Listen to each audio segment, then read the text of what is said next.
maanta program baan duubaynaa laga sideynayo TV-yada Somaliland oo ku saabsan hambalyo ay gudbinayaan Reer Bristol waxay ugu helinayaan videogan saaxiibkay Cabdifataax laakiin intaas oo dhan sameyn anu one thing baan sameeyay mar kasta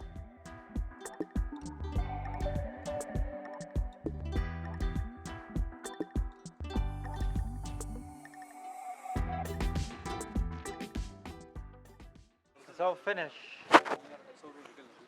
And I'm shooting in 5K, 30 frames per second. And this is my colleague. Wow.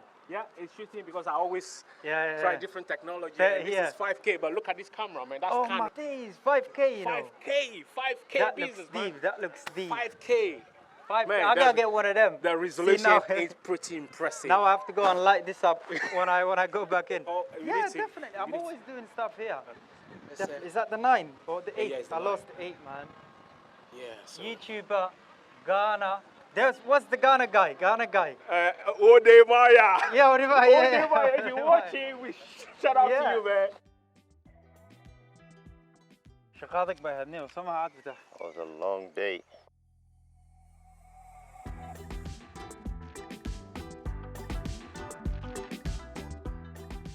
Hiking. Exercise. أنا قلت دائما بنو exercise سمينا. بورتا سنفولينا. والله أنا كده عليه والله أنت هاي رسوس عدانو. وأنا أقول ده والله بيركب في يمي. يا أنت هالكا. إلا واحد سولو جيني. إلا واحد سولو جيني هالكا هوسه. مالك لا نودي مولي با. ولي مالك لا دير بعدين. مالك لا دير بعدين. ماشين عادين ماشين. Right there. بريستل عندو شيء كتسنا دونن. وكحنا هاي ماشوا حلنت. وكا. قفل كاسة باشي كتشبسن.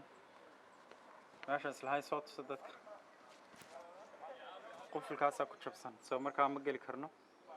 وقفل كأوجد. وماشي أصلا سلهاي دتك جاية.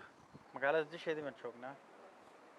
ماشي نو قلي كرويني ودي كاركي قفل باك حرن. ماشي بحرن. لكن we will try and هالكا دي كتسنا مقالة ده. ريسن كانوا نمي هالكا واحد ونو دويد هالكا وحكودو بنبي أودويد. مقالة سري با اسكا صوت كمقالة ده. مقالة دي بريستل واتها. وكاوي المقالة دي. مقالة دي وإلا هالكا. لكن ده نفول الهين ماشى. ونفس أنا لا. ماشى دير بارنس لاين. تدك كتسوسا.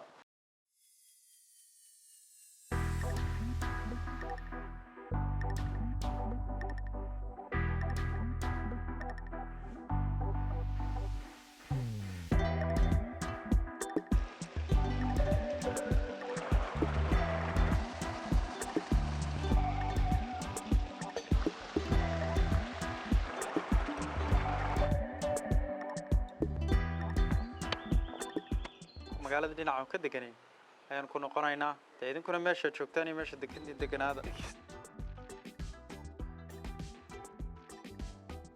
waana iyo video ku xiga aad baan u daalanahay waan sii wadi lahaynaa waan sii jeclaan lahaynaa wax kala sii duubno laakiin waan daalanahay kamarada waaweyn baan maanta dhinsidnay meelo dhaadheer baan fuulay buuraan fuulay marka waana iyo video ku xiga waxaan idinkaga tageynaa sidaas iyo nabadgelyo